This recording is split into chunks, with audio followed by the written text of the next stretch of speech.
Hi everyone, today we're going to do an in-class review for Unit 3. This does not cover every single thing we did in Unit 3, but it covers a lot of very important equations that I think some people will probably benefit from practicing.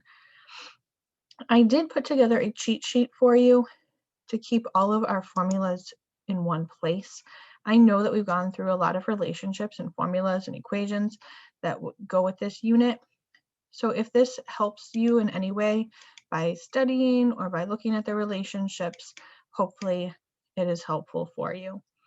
On the front, it gives you everything you would need to know about segments in circles, and on the back is about all of the angle relationships that we talked about.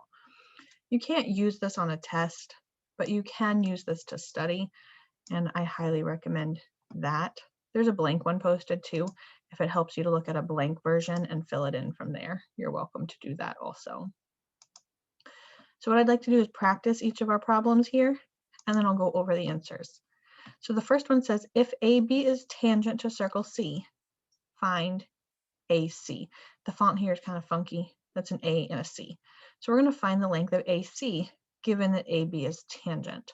If you need to go back and reference your notes to see what you would need to do in a situation like this, I highly recommend making sure that you have those notes and going back and referencing them to see how you would solve. So go ahead and try number one now.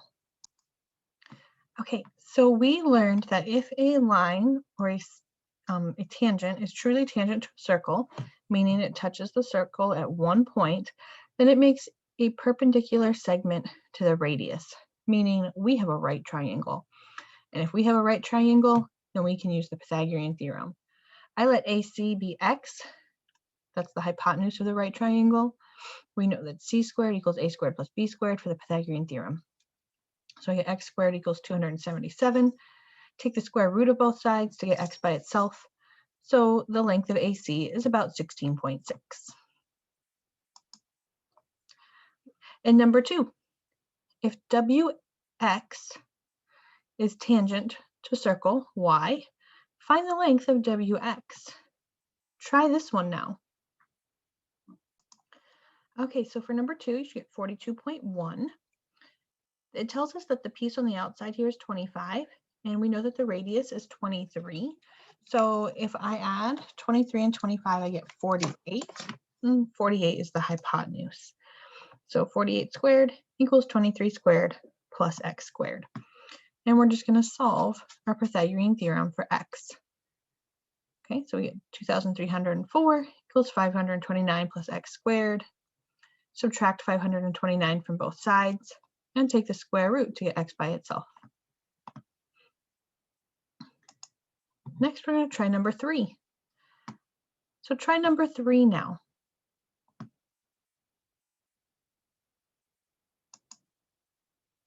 For number three, there's a long way and a short way to do it.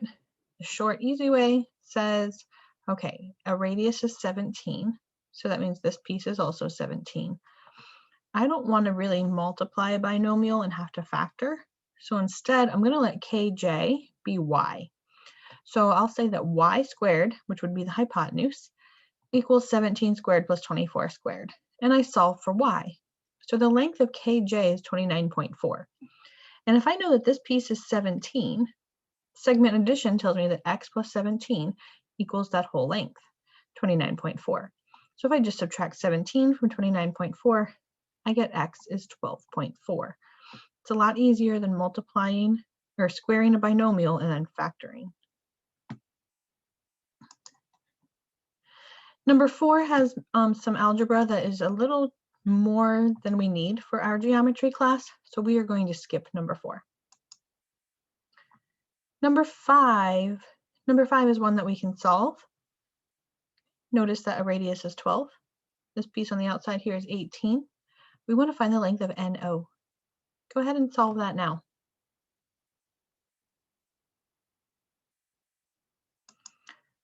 Okay, well, since a radius is 12, it means that MP is 12, and this piece right here is 12. All the radii are the same, which means that the distance of NP has to be 30. Since this is 18 and this is 12, segment addition tells me that the entire length will be 30.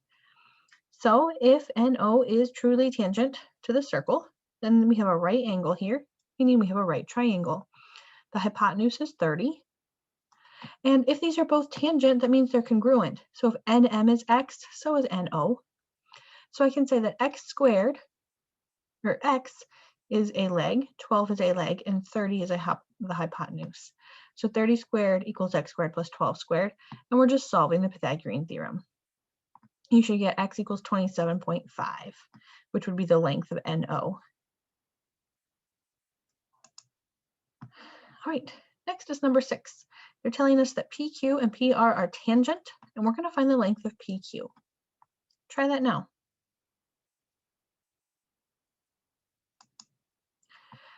We learned that if two lines are tangent to a circle and they intersect at a point, then those tangents are congruent. So I can set up the equation 7x minus 24 equals 57 minus 2x. And we're going to solve for x. So I added 2x to both sides, and I added 24 to both sides. I did that in one step. If you don't like that in one step, do it in two. That's fine. You get 9x equals 81, and dividing both sides by 9 gives you x equals 9. X equals 9 would be nice, except it's asking us for PQ. So we're going to take that 9 and plug it in for the expression for PQ. 7 times 9 minus 24. Our final answer, 39.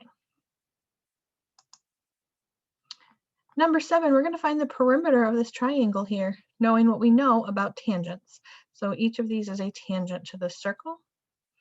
Go ahead and find the perimeter of triangle DEF. Okay, so we know that in a triangle that has a circle inside of it like this, each tangent is congruent. So if this piece is 7, so is this piece. And if this piece is 7 and the whole thing is 19, then that means this piece has to be 12 in order for the whole thing to be 19. So if this piece is 12, then this piece is 12. And if this piece over here is 15, then this piece has to be 15. So to find the perimeter, I'm just going to add each of these pieces together, and I get 68. Number 8, I have two chords that intersect inside a circle. If you don't remember the relationship for this one, you might want to check out that cheat sheet that I gave you, or go back and look at your notes. Try number 8 now.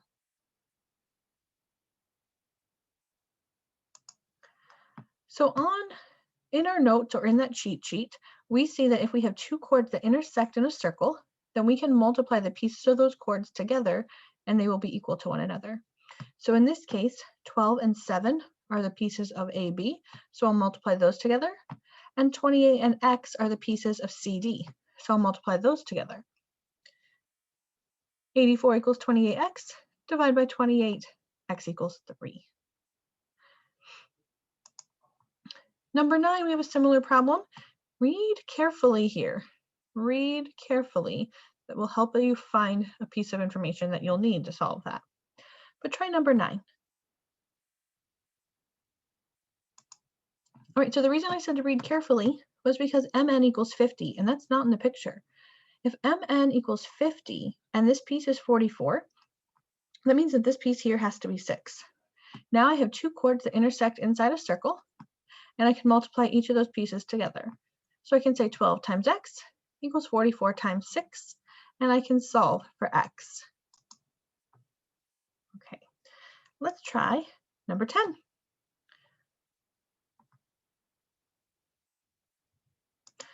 Okay, in number 10, it's the same idea, just instead of some numbers, we have expressions.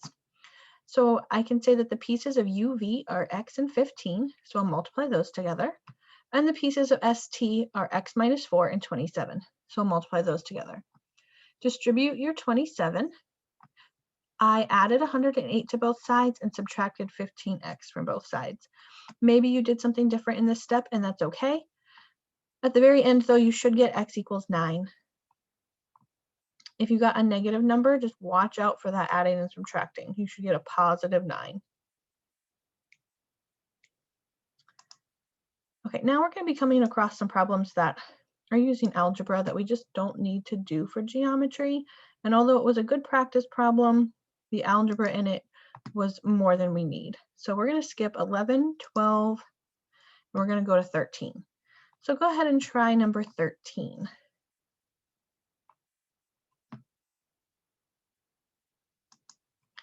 All right, in number 13, we have our secants intersecting outside the circle. So the equation is different. The equation says that you're going to take the piece on the outside and multiply it by the length of the whole thing. Well, the length of ln is this length plus this length. So the entire thing is going to be x plus 15. And the entire length of pn will be 20 plus 12, or 32. So in my equation, I have the piece on the outside, which was 15, times the length of the whole thing, equals the piece on the outside times the length of the whole thing. Distribute your 15. Here I worked in the parentheses and then multiplied by 12. If you did that slightly differently, that's okay. We still get 384. Subtract 225 from both sides and divide by 15. We get x is about 10.6.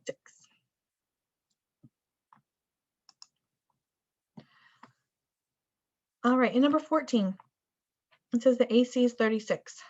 Find the value of x. Do that now.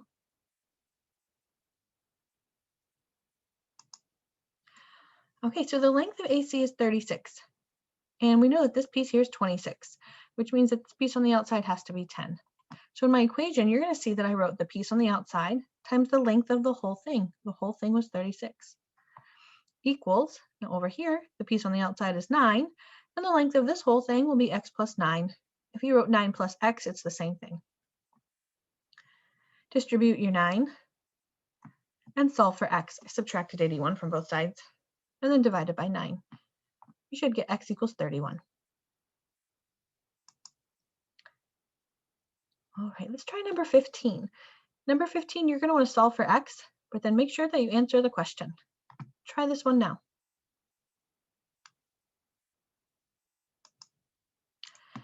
So let's see, the piece on the outside of RP is 13. The length of the whole thing is x plus 13. On the other secant, the piece on the outside is 14, and the length of the whole thing will be 14 plus 12. So when I set up my equation, I take the piece on the outside times the length of the whole equals the length on the outside equals the length of the whole thing. Distribute your 13. And here I just evaluated 14 times 14 plus 12. Subtract 169 from both sides. Divide by 13, x equals 15. X equals 15 is lovely, but it doesn't answer the question. It wants us to find RP. So what I'm going to do is put a 15 here where x is. And RP will be 13 plus 15, which is 28. All right, we're going to skip number 16 and number 17 and go to number 18. So let's try number 18.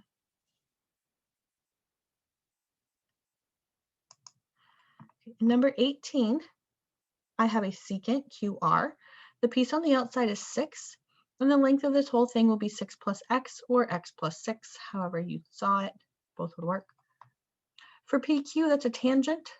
The piece on the outside is 12, and the length of the whole thing is still 12. If here you wrote 12 squared instead, that's fine. Distribute your 6. Subtract 36 from both sides and divide by 6. So you should get x equals 18. Double check how you set up that equation.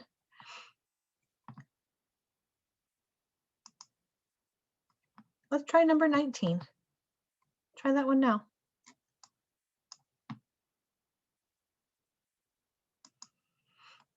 Okay, in number 19, my secant BC has 28 on the outside, and so the length of the whole thing would be 28 plus 50.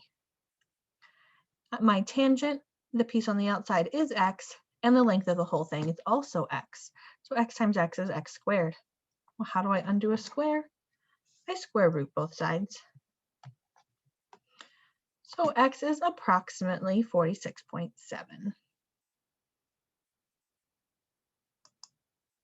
We're going to skip number 20.